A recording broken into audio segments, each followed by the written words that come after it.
Okay तो welcome दोस्तों। तो अभी हमने जो टॉर्ट का कंसेप्ट में तुमको पढ़ाया था ना, वही हम टैक्समैन में से करके देखते हैं कि तुम्हें कितना अंडरस्टैंडिंग आता है करके। सो स्क्रीन पे देखते रहना, तुमको बेसिक बातें समझती है एकदम फास्ट में पढ़ा होगा, ताकि तुम्हें ऐसे भी नहीं लगे कि सर वही चीज़ रिपीट की हो रही है। जो लैंग्वेज अभी हमने मॉड्यूल में से किया है, कंसेप्ट वही है, सिर्फ किन मुद्दों पे, मतलब आप अभी तुरंत इसको ना क्रॉस वेरीफाई कर लेना। राइट, चलो ध्यान दो। अभी एकदम रैपिड में मैं पढ़ता हूँ, आपका सबका कंसंट्रेशन स्क्रीन पे होना चाहिए। इंट्रोडक्शन में क्या पढ़ा था और यहाँ पे कैसे दिया हुआ है देखो।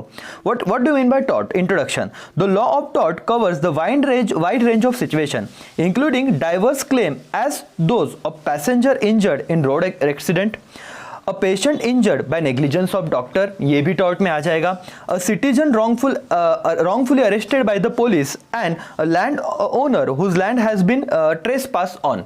तो ये चार केसेस बताइए कि जो पुलिस इंस्पेक्टर ने क्या किया, उसकी जो पोजीशन है उसका मिसयूज किया। दूसरी बात, जो लैंडलॉर्ड है, ट्रेसपास करना मतलब क्या? विदाउट एनी परमिशन आप किसी के प्रॉपर्टी में कब्जा कर रहे हो, किसी के प्रॉपर्टी में घुस रहे हो, तो ये भी गलत है ना। हाँ, तो इसे क्या कहा जाएगा? सिविल रॉन्ग टॉर्ट कहा जाएगा। As a result it is difficult to pin down a definition of tort, क्योंकि बहुत सारे अलग अलग केसेस टॉर्ट में आते हैं, तो ये बहुत ही डिफिकल्ट हो जाता है कि कुछ हम स्पेसिफिक डेफिनेशन हम टॉर्ट की दे, क्योंकि इसमें एक बात तो है नहीं ना, हजारों बातें रहेगी। So but in broad term, हम कुछ ब्रॉड टर्म में उसका कुछ तो मतलब कुछ बेसिक डिफाइन कर सकते हैं क्या? तो पढ़ो। और tort occur where there is a breach of general duty fix by civil law. Right, ये हमने अपने मॉड्यूल में अभी पढ़ा था कि जब आपको सिविल लॉ, कुछ लॉ ने ड्यूटी एक आपको स्पेसिफिक कर दी, लॉ ने बताया कि सिग्नल तोड़ने का नहीं, लेकिन आप तोड़ रहे हो, गलती कर रहे हो कि नहीं कर रहे हो? Yes sir.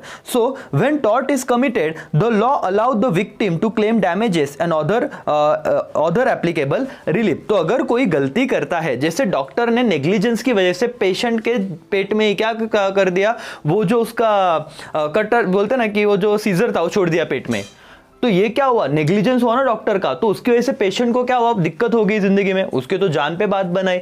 सो उस केस में क्या वो पेशेंट डॉक्टर पे केस कर सकता है? हाँ। तो क्या कहा कि विक्टिम जो है वो केस कर सकता है, किस पे? जिस बंदे ने उसके साथ गलत किया है। राइट, या भले वो नेग्लिजेंस से हुआ, लेकिन अगर टॉर्ट में आ रहा है तो डेफिनेटली वो उन पे केस कर सकते हैं। तो एक जनरल मीनिंग था। अगर आपके लास्ट के 2 लाइन भी पढ़ोगे या आपके पास पीडीएफ है, तो एक बार इस बुक में से पढ़ के देखो आपका अंडरस्टैंडिंग लेवल क्या होता है करके। और मैंने अभी जो आपको काम दिया था होमवर्क करने का ना, पॉइंट निकालने का, सो 2 क्वेश्चन आ सकते हैं बेटा। कौन से 2 क्वेश्चन? पहला क्वेश्चन तो देखो, what do you understand by the term tort. अब आपने निकाले हुए नोट्स और मैं जो पढ़ा रहा हूं, जो टैक्समैन में दिया हुआ है, कैसे लिखना था आंसर है, क्या वो लिख रहे वो देखो। और दूसरा क्वेश्चन क्या था? Every civil wrong is not tort, comment true और फॉल्स। अब कमेंट बोला है तो बहुत ऑब्वियस ट्रू रहेगा, और हमने अभी एक पॉइंट पढ़ा था, सो उस पर भी क्वेश्चन बनता है। हाँ सर, तुमको ये दोनों चीज पता है, टॉर्ट भी पता है और तुमको ये भी पता है कि every civil wrong is what? Not tort. लेकिन अब दिक्कत ये है कि उसे लिखे कैसे, क्योंकि ये उसी पैराग्राफ में से दोनों क्वेश्चन आए हैं। राइट ना, तो तुमको लिखने का पर्पस, क्योंकि जब हम लिखेंगे तो ही तो मार्क्स मिलेंगे। अंडरस्टैंडिंग के मार्क्स है, लेकिन लिखोगे, प्रेजेंटेशन रहेगा तो ज्यादा मार्क्स मिलेंगे। सो पहले क्वेश्चन का हम आंसर लिखते हैं। क्या? What do you understand by the term tort? Pay attention, सबका स्क्रीन पे ध्यान होना चाहिए बेटा। इन जनरल क्या कहा है, ध्यान देना। In general a tort consist of some act or omission done by defendant where he has without a lawful excuse caused some harm to plaintiff. plaintiff मतलब जिसके साथ गलत हुआ है, डिफेंडेंट मतलब जिसने गलत किया है। क्या बोला मैंने? डिफेंडेंट मतलब जिसने गलत किया है, प्लेंटिफ मतलब जिसके साथ गलत हुआ है। अब पहला लाइन पढ़ना, in general tort consist of some act, ऐसे कुछ तो काम या फिर ओमिशन। अभी ये चीज ना बहुत शांति से देखना, रॉन्गफुल एक्ट और ओमिशन, मैं पूरा चीज पढ़ा के आपको वापस से एक्सप्लेन करूंगा, ध्यान देना।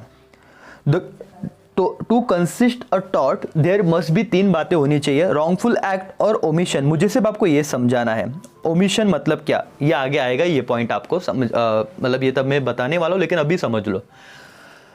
अपनी ड्यूटी गलत तरीके से करना, ये तो गलत है ही, लेकिन अपनी ड्यूटी को न करना, ओमिशन, मतलब वो पार्ट तुमने क्या किया, नेग्लिजेंस किया, तुमने वो किया ही नहीं, ओमिट किया, नहीं किया भाई, तो ये भी क्या हो गया, गलत हो गया ना बेटा। तो इसलिए तुम करोगे, गलत किया वो तो टॉर्ट में जाएगा, लेकिन तुमने ओमिट किया, नहीं किया जो करना चाहिए था, वो भी क्या होगा, टॉर्ट में आएगा। सो लॉ इस तरह से बना हुआ तो है। अगर ओमिशन वाला पॉइंट नहीं डालते ना तो लोग बोलते देखो तुमने क्या बोला है, गलत किया उसको सजा ना, मैंने तो कुछ किया ही नहीं, तो मुझे कैसी सजा। तो इसीलिए बेटा कि रॉन्गफुल एक्ट आप करो या रॉन्गफुली उसे ओमिट करो, मतलब आपने नहीं किया तो भी आपको सजा मिलेगी। It must be causing legal damages to another, yes, उससे क्या होना चाहिए, सामने वाले पार्टी को लीगल डैमेज, मतलब उसको गलत लीगल तरीके से, इंफ्रिजमेंट ऑफ राइट, लीगल राइट दिया था ना वो तोड़ दिया। और तीसरा, it must B give legal remedy, और उसमें लीगल रेमेडी मतलब उसको रिलीफ भी मिलना चाहिए पार्टी को। आगे section taught section 2M of the limitation act 1963, अब ये वहां पे नहीं था अपने मॉड्यूल में, लेकिन इन्होंने यहाँ पे दिया है लिमिटेशन एक्ट करके। टॉट mean civil wrong which is not exclusively a breach of contract और ब्रीच ऑफ ट्रस्ट, ये सेम डेफिनेशन मॉड्यूल का है, तो इन्होंने इतने पॉइंट पे उसे खत्म किया आंसर को। टॉट मतलब क्या, सो डिफेंडेंट मतलब जो गलत करता है, और प्लांटिफ मतलब जिसके साथ गलत होता है। तो पहला लाइन, द टॉट consist of some act or omission done by defendant whereby he has without a lawful excuse caused some party, जिसको वो क्या करेगा, हार्म करेगा टू प्लांटिफ, ये मतलब था। चलो ये पॉइंट बट ऑब्वियस आपके लिखने में तो नहीं आए होंगे। अब हम पढ़ते हैं कि सर अगर ये पूछा होता कि every civil wrong is not tort, तो हमारे पैराग्राफ में से हम कितने मुद्दे वहां पे लिखते हैं, राइट, मतलब सब ध्यान दे, सोहम, अश्विनी, राइट, अनुजा, उसके बाद प्रणव, और सबके नाम नहीं ले सकता, धीरे धीरे करके आगे लूंगा मैं सबके नाम, ठीक है, लेकिन बाकी के बच्चे ध्यान दे रहे, तुम स्पेसिफिकली ध्यान दो यहाँ पे। सैलमन डिफाइन टोर्ट, तो ये तो हमने डेफिनेशन पढ़ा अभी क्या है, a civil wrong for which remedy is common law action for what, एक मिनट, action for unliquidated damages and which is not exclusively the breach of contract और breach of trust or other merely equated obligation. तो इसका मतलब ये नहीं कि आप breach of trust, breach of contract या ब्रीच ऑफ बोलते ना कि ट्रस्ट, इनको ही आप ब्रीच होना चाहिए। अदर आपने नॉर्मल ड्यूटी नहीं की तो भी वो क्या आएगा, टॉर्ट में उसको हम इंक्लूड कर लेंगे। तो ये सैलमन का डेफिनेशन दिया था एज इट इज़, वहाँ पे कॉपी पेस्ट है टैक्समैन में। फ्रेशर का डेफिनेशन भी दिया था, पढ़ो। An infringement of right in a realm of private individual giving right of what compensation at the suit of what injured party।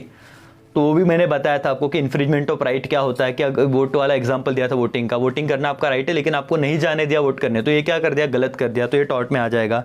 और Winfield says tortious liability arises from the breach of duty primarily fixed by law, right, कि जो duty आपने breach की तोड़ा उसको जो law ने fix किया था तो आपको टॉर्ट में चला जाएगा वो चीज।